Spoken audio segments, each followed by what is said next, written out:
Entité. Nous allons aborder ce sujet, les entités. Qu'est-ce qu'une entité et existe-t-elle vraiment? Bonsoir les amis. Une deuxième vidéo, je vous en ai fait une précédemment sur les arnaques de la voyance, bien choisir sa voyante. Et là, à la demande de mon public, suite à mes longs témoignages sur les entités, les gens ont besoin de savoir et je vais vous révéler la vérité sur qu'est-ce qu'une entité, existe-t-elle vraiment? Alors une entité, souvent les gens disent j'ai une présence chez moi, je ressens des choses. Est-ce normal? Alors je vais vous dire que non. Normalement, si tout va bien chez vous, si les énergies y sont bonnes, on ne doit pas ressentir quoi que ce soit. Pendant mon exercice, lorsque j'ai été en exercice en tant que parapsychologue et spécialiste dans les phénomènes paranormaux, des gens venaient me consulter et me disaient « Catherine, je ressens des choses chez moi et en l'occurrence un certain endroit de la maison. Est-ce normal ?» Non. Lorsque tout va bien chez vous et que les énergies sont bonnes, vous ne devez rien ressentir. Si vous ressentez quelque chose, c'est que forcément, il s'y passe quelque chose. Les entités. Il y a les entités du haut astral et les entités du bas astral. Qu'est-ce que les entités du bas astral? Les entités du bas astral, ce sont en général, des défunts qui restent là, qui n'ont pas trouvé la lumière, qui ne savent pas comment faire pour rejoindre la lumière, et ils sont en errance. Ils sont là, ils attendent. Ils ont besoin d'aide parfois.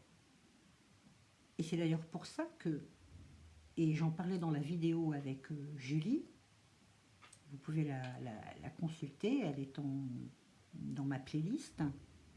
C'est Julie qui entendait des voix d'enfants, des murmures.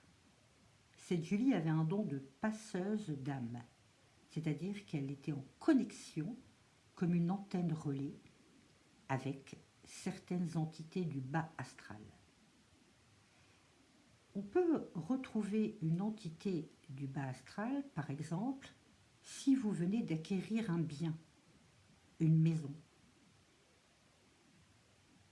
Pas spécialement une ancienne maison, hein, ou un château.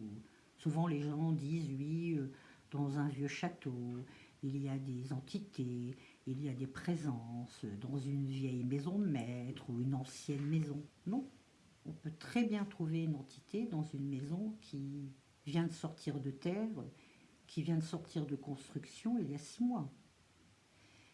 Pourquoi? On va prendre un exemple.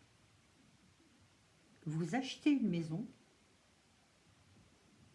peu importe l'âge de cette maison, hein, une nouvelle maison, une récente maison, une très ancienne maison. Et dans cette maison, il y a eu, malheureusement, l'ancien propriétaire, le monsieur ou la dame, qui est décédé à cet endroit. Tout le monde ne décède pas à l'hôpital, dans son lit d'hôpital. Certaines personnes peuvent décéder chez elles. Vous arrivez dans cette maison, vous achetez ce bien, les choses se passent, les mois se passent, et puis un beau jour, pour une raison que l'on ne connaît pas, vous ressentez une présence dans une pièce en particulier. Cette pièce vous semble étrange, plus fraîche que les autres.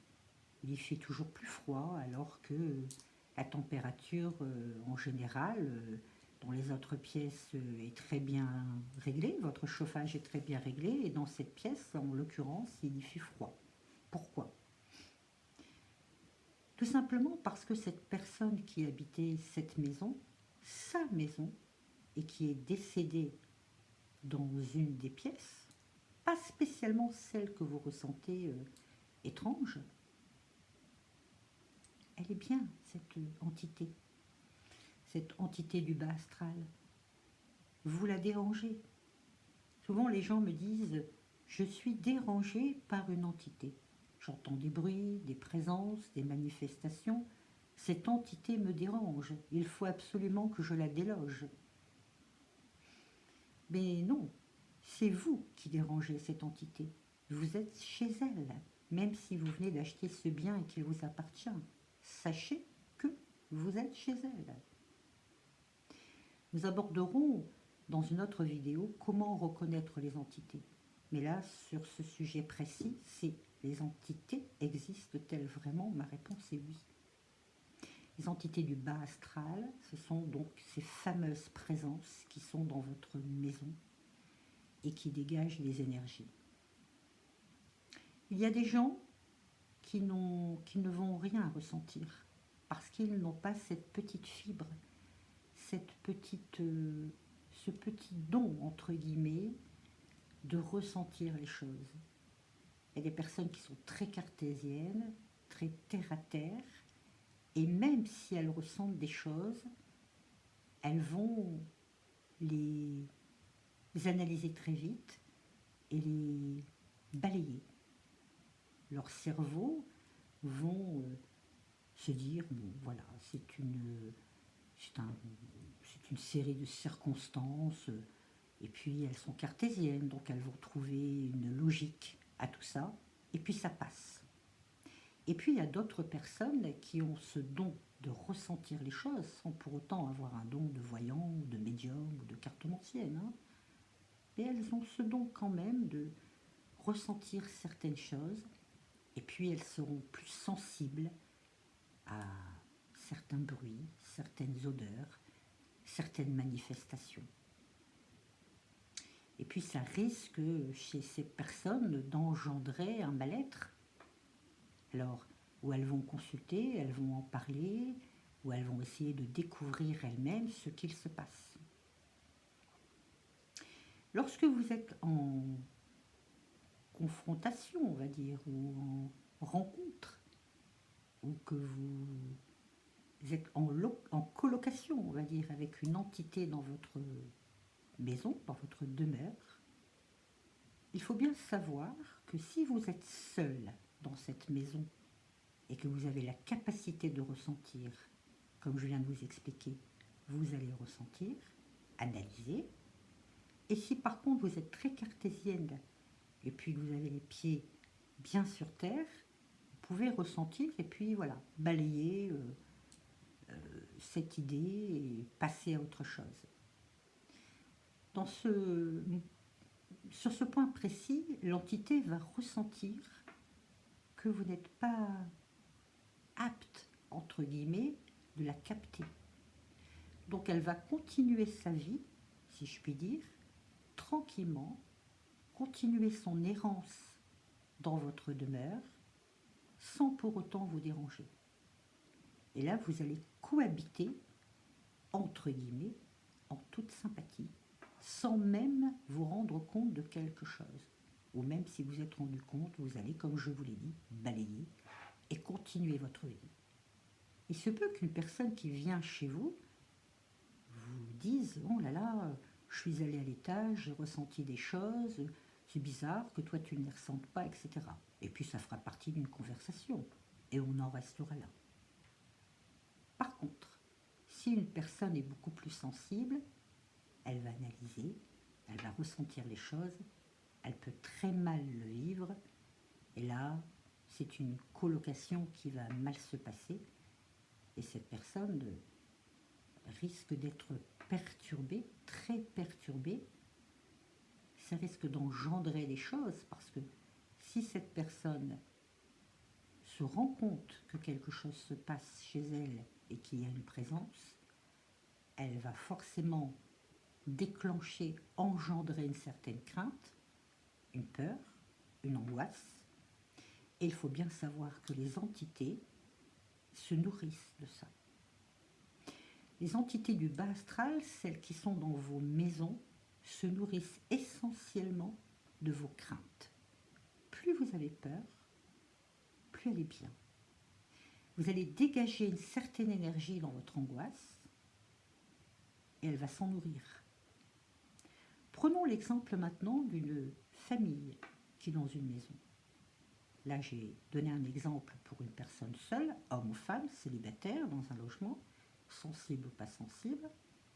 Maintenant, nous allons prendre un autre cas de figure d'une famille. Je prends un exemple. Un couple, le père, la mère, et dans cette famille, il y a 2 enfants, par exemple. Je vais prendre un ado, garçon ou fille, peu importe, c'est un exemple. Et puis, un plus jeune enfant, 2 ou 3 ans. Fille ou garçon, peu importe. Cette famille très équilibrée entre dans une maison. Elle achète une maison, elle prend une maison en location, elle s'installe. S'il y a une entité et que le couple ne ressent pas les choses ou ressent un peu les choses, ils en parleront, et puis voilà. L'adolescent, qui est en période d'adolescence, qui dégage certaines énergies, peut ressentir les choses. Mais l'entité, il faut savoir qu'elle va. Alors, je ne vais pas dire s'attaquer, hein, on n'est pas dans un poltergeist non plus. Hein. Mais l'entité va capter la personne la plus sensible, la plus fragile, la plus canalisante, je ne sais pas si ça se dit, mais je vais le dire, du foyer. Et elle va se diriger vers l'enfant le plus jeune, en l'occurrence celui qui a 2 ou 3 ans. Les enfants ont une perception des choses beaucoup plus importante que les adultes, et surtout dans ce domaine-là. Il faut le savoir. Beaucoup d'enfants voient des choses le soir quand ils sont dans leur lit. Souvent, voilà, un copain imaginaire, un ami imaginaire, il pointe le doigt, regarde quand maman met l'enfant au dodo dans le lit ou dans le berceau, souvent l'enfant pointe le doigt et puis dans son petit langage, il n'articule pas très bien, mais voilà, il dit regarde maman, là regarde, j'ai vu, etc. Et puis la maman passe, mais non, endors-toi, t'inquiète pas, tout va bien. C'est quelque chose à prendre en considération, ça. Si vous avez un enfant chez vous qui se manifeste de cette façon, il faut pouvoir en parler avec lui, développer. C'est très très important ce que je vous dis. Donc l'entité va aller vers l'enfant parce qu'elle a besoin de vous faire part de sa présence. Donc elle va forcément aller vers l'enfant qui lui va traduire dans son langage d'enfant à ses parents pour remonter quelque part l'information. Si dans ce foyer que je constitue, il y a des animaux, par exemple, des chiens ou des chats, là on est encore dans un paramètre différent, puisque les chiens, enfin les animaux et surtout les chats sont très très très très, j'insiste sur le trait, très récepteurs. Ils vont canaliser. Ne vous étonnez pas si vous voyez votre chat qui va dans une pièce, dans un nouveau logement bien évidemment, dans une pièce en particulier et qu'il reste face au mur ou face à une porte ou face à un meuble ou face à une cheminée des heures durant à regarder sans pour autant, attention, hein, c'est pas cliché, hein, le chat qui crache, le chat, voilà, on n'est vraiment pas, encore une fois, dans un film d'horreur. Le chat va s'installer gentiment, confortablement devant l'entité, là où elle est, et puis il va partager des énergies. Ça, c'est une chose importante aussi. Si vous voyez que votre animal reste planté devant, face à un mur par exemple, sans réaction aucune, c'est qu'il y a forcément quelque chose. C'est pas normal. Alors après, on va parler des entités qui sont chez vous en coloc et qui sont sympathiques. À partir du moment où vous êtes bienveillant dans cette maison, il ne devrait pas y avoir de problème. Vous pouvez les ressentir et vivre de façon sympathique avec une entité chez vous. Il y a des entités qui sont toujours du bas astral, des défunts errants, mais qui sont partis de façon plus, plus brutale. L'entité dont je venais de vous citer juste avant est une personne qui est décédée dans sa maison tranquillement, dans son sommeil, paisiblement, ou suite à une maladie. Elle s'y attendait. Elle voulait décéder dans sa maison, dans son lit, dans son foyer, près de sa famille. Elle est partie quelque part en paix, même si elle ne trouve pas la lumière, ou si elle ne veut pas trouver la lumière, parce qu'il y a des entités qui savent très bien aller vers la lumière, mais qui ne veulent pas aller vers la lumière. Elles sont chez elles, elles y ont passé des années de bonheur, construit un foyer, une famille, des enfants. Vous savez à quel point on est attaché à nos maisons. Donc elles sont là, elles sont bien, on ne les dérange pas. Et puis vous avez ces entités qui sont parties brutalement. Une mort soudaine, un suicide, quelque chose de brutal. Elles sont en souffrance, elles sont en errance, mais elles sont en souffrance, elles sont agacées, énervées. Et là, vous les dérangez, vous les dérangez. Elles vont se manifester autrement. Elles vont être beaucoup plus présentes, beaucoup plus de bruit, beaucoup plus d'odeurs, beaucoup plus de manifestations. Si vous les canalisez, elles risquent de, quelque part, de se fâcher si vous les découvrez. N'utilisez pas d'artifice, surtout. Vous pouvez demander service à une personne, une médium par exemple, qui va se rendre chez vous et qui va ressentir cette présence et qui pourra l'aider à aller vers la lumière. Mais si cette entité est partie brutalement et qui n'est pas contente, elle va tout faire pour que vous, je vais être un petit peu direct dans mes propos, pardonnez-moi, mais c'est le terme, elle va être directe, enfin, elle va vraiment faire en sorte que vous puissiez dégager les lieux. Elle va vraiment mettre tout en œuvre. Et pour ce faire, elle va vous rendre la vie extrêmement pénible. C'est là où justement interviennent les manifestations. Quelles sont les manifestations lorsque nous avons une présence, une entité chez soi? Les manifestations les plus courantes, c'est le froid. Vous allez être dans une pièce, ce que je vous expliquais, une pièce en particulier où il fera toujours froid. Cette entité y est. Elle se plaît dans cette pièce. Elle peut être en errance dans la maison, elle est à tous les niveaux, à tous les étages, à toutes les pièces, elle a accès à toutes les pièces, mais elle se plaît en particulier dans cette pièce. Comme on avait vu dans mon reportage de la semaine dernière, cette entité qui vivait dans la maison de Brigitte et dans la salle de bain. Cette entité peut être n'importe où, mais elle peut trouver refuge quelque part, là où elle se sent mieux, dans une chambre, dans une cave, dans un grenier, dans une cuisine, dans un séjour, bref. Les premières manifestations, c'est ça, c'est le froid. Vous arrivez dans une pièce, il fait froid.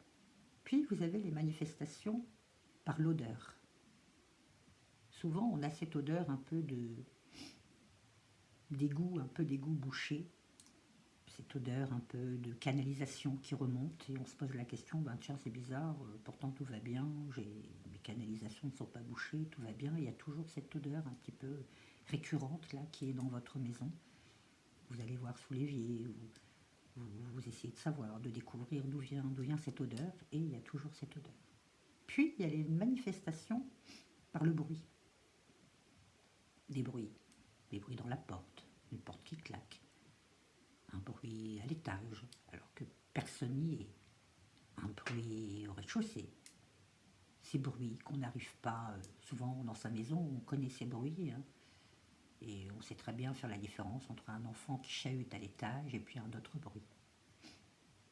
Les manifestations les plus importantes, quand la phase est à prendre au sérieux, ce sont les manifestations visuelles. Vous pouvez être tranquillement chez vous, par exemple dans votre salon en train de regarder la télé, et puis avoir l'impression de voir quelque chose qui passe un peu plus loin, dans votre couloir ou dans une entrée, comme une ombre. C'est pas quelque chose de distinct, voilà, c'est une. On a l'impression c'est, je, je m'imagine peut-être quelque chose, parce que je suis peut-être dans la télé ou je suis dans mon film, mais je suis persuadée d'avoir vu quelque chose qui est passé très rapidement dans mon couloir. C'est très rare, les manifestations visuelles comme ça, c'est très rare. Et puis il y a ces sensations pardon, de présence, ou lorsque vous êtes tranquillement chez vous et vous avez l'impression que quelqu'un est derrière vous, et toujours avec ce frisson, accompagné de ce frisson, où vous êtes occupé à faire quelque chose, je sais pas, une vaisselle, du repassage, faire votre repas, et puis sans même y penser, en étant très très bien, vous pensez à tout et rien, et puis une fraction de seconde, vous vous dites, vous vous retournez à la limite, hein, vous avez vraiment ce besoin de vous retourner parce que vous avez vraiment l'impression que quelqu'un est derrière vous. Donc on se retourne et puis on se rassure et personne n'est là et puis ça passe. Et puis il y a cette sensation aussi de se sentir regardé. Je, je suis tranquillement dans mon canapé, je bouquine, je regarde un livre, je me repose, je suis dans une pièce, je vaque à mes occupations et j'ai l'impression d'être épié, de toujours être surveillé, de toujours être regardé. Ça fait partie d'une manifestation également. Voilà les manifestations, il y a d'autres manifestations bien évidemment, mais les manifestations vraiment principales, c'est celles que je viens de... Pardonnez-moi, j'ai un petit peu d'allergie, donc j'ai mon nez un peu, je renifle, pardon. Ce sont les manifestations qui sont les plus probables que l'on puisse rencontrer lorsqu'on est confronté à malheureusement une entité chez soi. Donc ce sont les entités du bas astral, hein, vraiment ces présences qui errent dans votre maison et qui ne peuvent pas, qui ne veulent pas partir. Il faut bien faire la différence entre celles qui veulent rester, et même si elles ont accès à la lumière, elles ne veulent pas. Et là, elles risquent de se fâcher si vous faites venir justement une médium pour pouvoir déceler, analyser, reconnaître cette entité et que cette médium veut absolument l'envoyer vers la lumière. Alors il y a des entités qui vont être ravies de trouver ce portail ouvert grâce à une médium et sans hésitation, elles vont fuir vers la lumière, vous remercier quelque part et puis vous n'allez plus rien ressentir et elles seront très heureuses et vous leur avez rendu service. Merci pour elles. Et puis il y a des entités, si vous faites venir une médium parce que vous avez décelé quelque chose et que vous voulez les faire fuir, parce que vous avez diagnostiqué avec votre médium qu'il y a une entité chez vous, une présence, et vous vous dites, bon allez, hop, on va la faire partir vers la lumière. Si cette entité ne veut pas et qu'elle est accrochée à son domicile, si elle est bien chez elle, là vous risquez de la mettre un peu en porte-à-faux et de la rendre très colérique. Et puis après, là, on est dans des manifestations beaucoup plus importantes. Il y a les manifestations autres, mais je vous en parlerai dans une autre vidéo. Je vais vous parler maintenant très brièvement, avant de finir cette vidéo, des entités du haut astral. Alors souvent, les scientifiques ou les personnes qui parlent d'entités du haut astral disent que c'est le summum, quelque part. C'est comme, voilà, c'est une entité il faut le mériter en fait. Toutes les entités ne vont pas au haut astral. Dans le haut astral, c'est là où on retrouve les anges, les archanges, voilà, il faut le mériter. Et moi, je vais dire autre chose. Dans le haut astral, il y a des entités, des esprits, et un esprit en l'occurrence, le plus puissant des esprits, et qui a été considéré à la création comme un ange. Et cet ange est Lucifer. elle est tout pouvoir, c'est vraiment une entité très puissante qui normalement devrait errer entre les cieux et la terre. Il ne peut plus accéder à la terre, je vous expliquerai pourquoi dans une vidéo, et il ne peut plus accéder non plus au ciel. Ça lui est interdit. C'est comme si vous étiez interdit d'accès quelque part. Vous restez de l'autre côté de la porte, sur le trottoir, vous ne pouvez pas pénétrer dans cet endroit. En ce qui lui concerne, c'est la même chose. Il est entre les cieux et la terre. Il est entre les deux. Mais c'est un esprit, un ange très puissant, le plus puissant. Quand vous regardez les catastrophes sur ce monde, les guerres, les maladies, les pandémies, les attentats, c'est lui qui gère tout ça. Il ne faut pas le sous-estimer. Il est très puissant. Et c'est lui qui décide. Et je vous parlerai dans une prochaine vidéo pourquoi, dans certaines séances de médiumnité, on a l'impression, je souris parce que je vais vous révéler quelque chose de très important, on a l'impression d'être en contact avec un défunt. Parfois oui, mais souvent non. Et je vous l'ai prouvé dans un de mes témoignages, lorsque je vous ai raconté l'histoire de cette maman qui était venue me consulter pour parler avec son petit garçon qui était parti malheureusement, et que j'ai été confrontée, moi, personnellement, à une puissance, je vous le dis dans ma vidéo, vous pouvez la revoir d'ailleurs. Je n'étais pas en contact avec ce petit jeune homme en tant que défunt, j'étais en contact avec un esprit très puissant. Et ça, vous devez savoir, peu de médiums le disent, ou je dirais même pas de médiums du tout. Certaines personnes sont persuadées de parler avec un défunt, et parfois, je vous avoue que non. Mais je vous expliquerai dans une prochaine vidéo. Voilà les amis, nous avons fait un point sur les entités. Je vous expliquerai dans une prochaine vidéo. Je vais continuer un petit peu ces vidéos un peu plus court format, un peu plus court, pardon, sur les entités, la voyance, etc. Nous allons mettre de côté les témoignages pour le moment. Et j'ai besoin de vous informer de certaines choses. Et là, vous avez les informations sur qu'est-ce que les entités du haut astral, du bas astral. Mais je suis certaine que vous voulez en savoir plus. Je vous expliquerai dans une prochaine vidéo comment attirer une entité chez soi, comment se rendre compte qu'il y a une entité chez soi et comment s'en débarrasser. Et également, je vous expliquerai comment ça peut se terminer et parfois très très mal. Donc les amis, on se retrouve très prochainement pour ce genre de récit qui, à mon avis, va vous intéresser, je pense. En attendant, vous avez 2 vidéos à votre disposition. Les arnaques sur la voyance et puis les entités. J'espère que ces 2 formats vous ont plu. J'y ai mis vraiment tout mon cœur, toute ma sincérité, mes expériences personnelles. Vous savez maintenant que vous pouvez me faire confiance. Je vous parle sans filtre sur ce qu'est vraiment le monde du surnaturel, puisque je n'étais pas que simple voyante ni médium, j'ai vraiment fréquenté le monde du paranormal et mes sujets sont très sérieux, très travaillés et c'est vraiment avec une très très grande transparence que je vous livre tout cela. Je vous embrasse très fort, je vous dis à très bientôt et n'hésitez pas à me faire des commentaires si vous voulez savoir d'autres choses, mais moi je vous prépare des vidéos très intéressantes pour la prochaine fois. On restera dans le monde du bas astral, du haut astral et des entités. En tous les cas, je vous expliquerai comment et pourquoi elles sont là. Je vous embrasse très fort, très très fort.